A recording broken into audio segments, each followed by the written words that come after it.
Dear friends, we are back again with the last topic of this unit, that is economic consideration in design.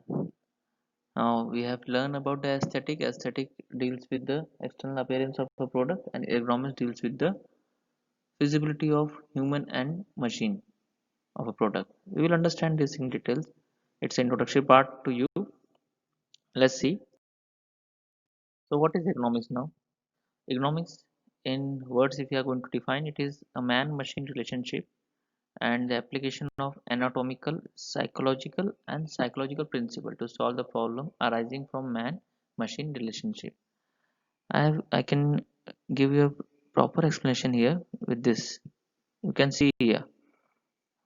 This is a man and this is a machine.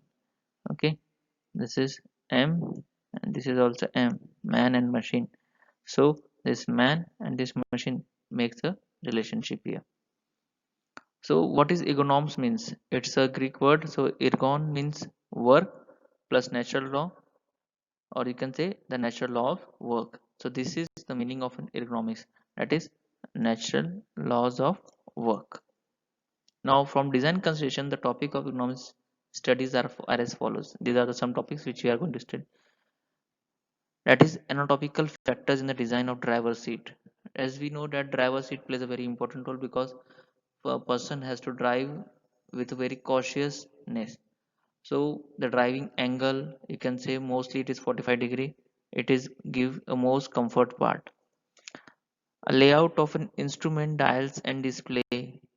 Yes, display and instrument dials which are going to show you the indicators at what speed, at what temperature the some work is going on. So design of hand levers, yes, if the levers are not properly and hand wheels are not properly, how the driver is going to be handle it. Then even the energy expenditure in hand and foot operation, less energy is required so that more work can be done. Now let's see it. Now ergonomics in design. This is how the major area looks in the ergonomics part. This is a name of an subject, we can say the anthropometry, that is a measurement of human body. Okay, human anatomy, postures and body mechanics, design and displays which we are going to see, controls of human machine interaction we are going to see, human capability, skill, workload, fatigue. Yes, you can understand that if a temperature is very hot, no worker can work because it creates a fatigueness. So these are the things, but as per our syllabus we are going to concentrate only on design of display and control machine only. Okay,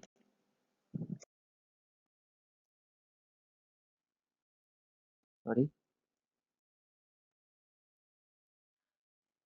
Here you can see here these are the dials where here the needle is moving and here the needle is fixed and dial is rotating. So based on the requirement, these changes in design is being done. Now design consideration in controls. Crank, whenever you need a more than 360-degree rotation, at that time we use crank. Hand wheels are there, you can see in car there also it's 360 turning is there for uh, what we dot for power steering and all this thing. Most basically power steering are used right now, or it will comes to the 180-degree or 270-degree angle handle can be operated. Knob is to do up to the 360. Then levers, you can say for any direction we can use lever. Then rotary lever are there. Then pedals, here you can see the pedal which we are using, brake pedal, accelerator pedal, clutch pedals are there. Like this the whole function goes on. So this is how the economics deals with us. So only this much part was there in your syllabus. So here we finish our first unit also, and the today's topic, that is the economics in design also. So I hope you understand this part. If you have any query you can contact me. Thank you very much.